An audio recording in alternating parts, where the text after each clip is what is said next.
One more event, albeit unofficial, to chat about. That means one more opportunity to chat with the big fella, PGATour.com's Golfbet insider, Rob Bolton, who joins us for one final time in 2024. Big fella, glad we could hook up one final time before we turn the calendar year. What's happening?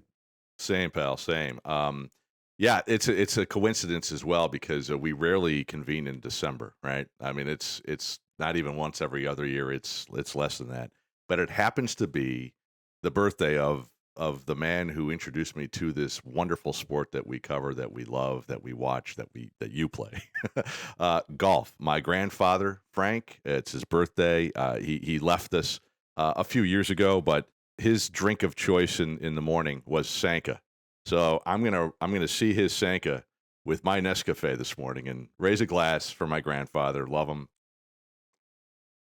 Oh, that's tasty. Got my iced latte with some s'mores syrup in there. So enjoying the holidays as they come upon us and celebrating my grandfather today with you today. Someone from Frank's generation, I would have assumed his drink of choice in the morning would have been a little stronger. You know what I'm saying? Yeah, well, I think when I was younger, he told me what he wanted to tell me, right? Maybe a little nip in the Sanka that never hurts anybody. Let's talk about the Grant Thornton Invitational. 16 teams. This is a really fun event, right? Second iteration of this tournament at Tiburon Golf Club in Naples, Florida. Shoulder to shoulder, PGA Tour stars, LPGA stars. Pretty cool, like the old J.C. Penney Classic, if anyone remembers that from the Innisbrook course in Tampa. Certainly not us. No. We've got Jason Day and Lydia Ko as the defending champions, and we've got them number one in the power rankings this week. Lydia is Hall of Fame eligible. She's also the gold medalist from this year. And as you described in your capsule, Jason Day is also on the team, which was a fun little shot. They're like the third or fourth choice on the board, plus 700 to win here this week in this field of 16 teams. Yeah, look, last year in this inaugural return, what's a weird way to say it, but it kind of is, right? They were not necessarily the favorites, but man, they had the most wins of everybody in the field, and they went out and won this thing. There's a certain connection that needs to be made, I think, before we can begin to understand how any of these partners are going to play if they return a second year. And obviously, these guys returning as the defending champion, you know, Lydia has had a pretty good year. Jason Day hasn't had a terrible year by any means, but comparably speaking, I figured, look, as you said, it's an unofficial event. It still matters. There's still quite a bit of money on the line, and it's going to be on television and all these sorts of things. And at a time of year when we really enjoy it for different reasons. So I had to have a little fun with Jason Day. I think he can handle it. I do that every once in a while at this time of year because, we can't. Comparably speaking, Lydia Ko has had the best year. You mentioned the highlights and the accolades. It's been pretty good. And these guys figured it out last year. So right now, even though they're not the board favorite, they are third favorite at plus 700 at BetMGM as you and I are recording this midday on a Wednesday to win this thing. And that's probably shorter than a lot of people would have expected if they didn't dive into it a little bit more. Again, they're 1-for-1 in this tournament in winning it. So confidence remains high. Again, it's a lot like these team competitions over time that I've prognosticated for. There's so many dynamics, right? The vagaries of a match play, for example, you multiply them in this format. We have 3 different types of formats every day: Friday, Saturday, Sunday. There's just so much going on. So it's really probably fairer to do this on a daily basis. We don't do that. We look at this in the aggregate and it, again, there's going to be the board favorite, but right now these guys are the team to beat. 7 victories on the season for Nelly Korda, LPGA Player of the Year honors. Number 1 ranked player in the world. She's the Scotty Scheffler of the LPGA. Or maybe Scotty is the Nelly Korda of the PGA Tour, but they're remarkable athletes. And Nelly will have Tony Finau as her partner. The big man has been on the sidelines since knee surgery in October, and they are number 2 in the power rankings and the second choice on the board at plus 500. Yeah, and I think to a lot of people who maybe weren't paying attention last year, they would have been number 1 again this year in the power rankings. But again, the reasons listed for Ko and Day, Korda and Finau, they're back. T4 last year, that's obviously a terrific finish. Number 2 now this year. Again, there's so many factors that go into it. So we're looking at 16 teams of 2. And relative to each other in this context this week only. But like with them and with Cohen Day, they have a little bit of history that matters. They figured it out last year. Honestly, we really could be talking about a 1 and a 1A. Not concerned about Finau's knee. That's been a concern. That's been the talking point with him for a few weeks. He's had it done before. He'll be fine. It's Florida. He's not walking the hills of Augusta National or Castle Pines or something like that this week. So he'll be fine in that regard. And if he wasn't ready, he wouldn't be playing. He wouldn't be risking himself a month out before the Century. So, confidence remains high. And I know Nelly Korda was certainly within everyone's crosshairs for attention last year. But this year, even more so, it seems. So she was able to accentuate what was already great inside the ropes with more substance around the edges to bring more attention to her in such a great way that I think the chip on her shoulder as an athlete's gonna step out. She wants to prove that she belongs in this space in this tournament. So I'm not talking anybody out of what is it again? It's 5-1 to win this thing. They're not even the favorites this week, but that's really respectful. So I think the odds were a little bit longer earlier in the week. It should be a dynamite twosome with these two back in the field. So the team that pushed Lydia Ko and Jason Day to the brink last year was the Canadian duo of Brooke Henderson and Corey Connors, who I'm going to chat with later today. In fact, looking forward to that for the podcast. And they're back together again here this week, number 3 in the power rankings. Neither of them won this year, Rob, but they both had very strong seasons, and they check in at plus 750 on the board. It's so weird how, when we're looking at golfers from different tours, different genders, they're playing against different competition on different courses in different conditions, how similar these two happen to be, and they happen to be teammates from the same country. It's almost like they're destined to win this thing. So there's a lot more, there's a ton of respect for the first two teams we've already covered, so that Henderson and Connors were not number 1 in the power rankings. You could make a very strong case that they belong up there. And obviously, the pride of playing for the same country is unique to them in this field. We know how much Canadians love their golf. We've experienced that so much over the years, especially last year with Nick Taylor. Saw what happened with Robert McIntyre this year and how they embraced that history of him breaking through with his dad on the bag and all that sort of thing. And at this time of year, there's a little bit of that element. I would like to think a little more, I don't know, of a romance, because it's the holidays and people coming together and here they are trying to get back after it again. So again, no worries. Maybe like a 1B, a 1C. Again, there's a strong argument to be made in terms of the odds that there's 7 plus 750. I think I'd jump on that, Swan. If you still have a unit remaining. Yeah, you got a unit remaining. It's not the end of the year just yet. So we got a 1A, 1B, 1C, I suppose. Number 4 in the power rankings, Tom Kim, Gino Thittikal, sensational player from Thailand. Combined age of these two is 43.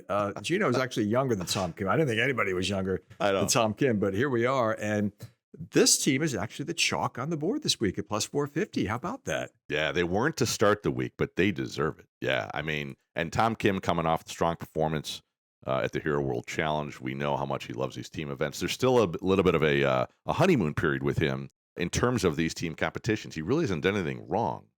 So I think people are leaning into that more, or at least there's just more skin in the game as it concerns the fact that he hasn't let anybody down yet.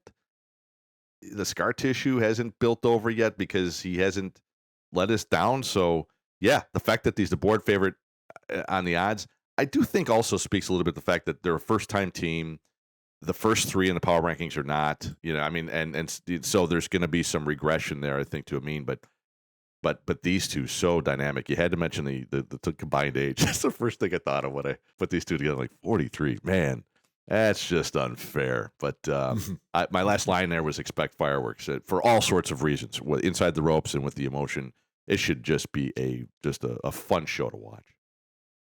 Megan Kang played with Denny McCarthy last year. They finished tied for 4th. Then she ditched Denny. Maybe he didn't make enough putts. I don't know.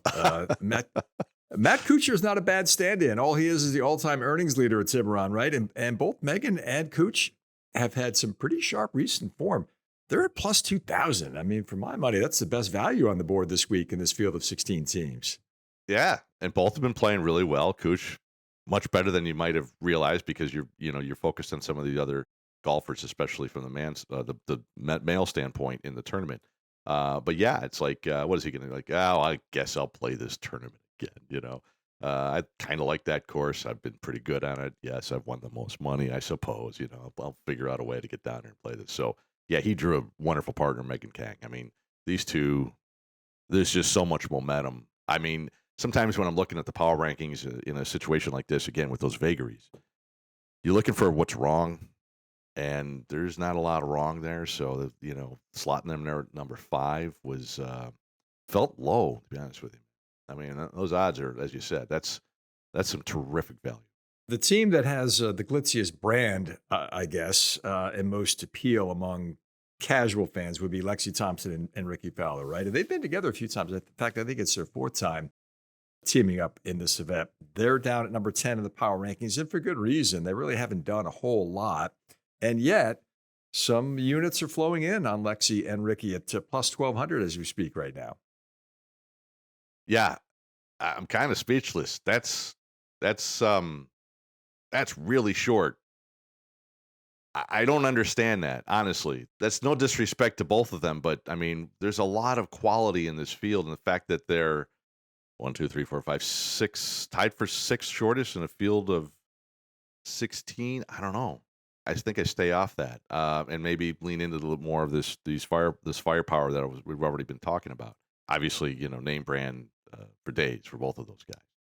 But if you're a bettor and you're not familiar with some of the golfers, especially from the LPGA, and you're coming from the PGA Tour, and you're not sure, and you're not convinced by what I wrote, and you obviously are more familiar with Lexi Thompson, everybody knows who Ricky Fowler is, of course. So it's like, yeah, I like them just because, but yeah, I think I do not invest into an outright market for either of those.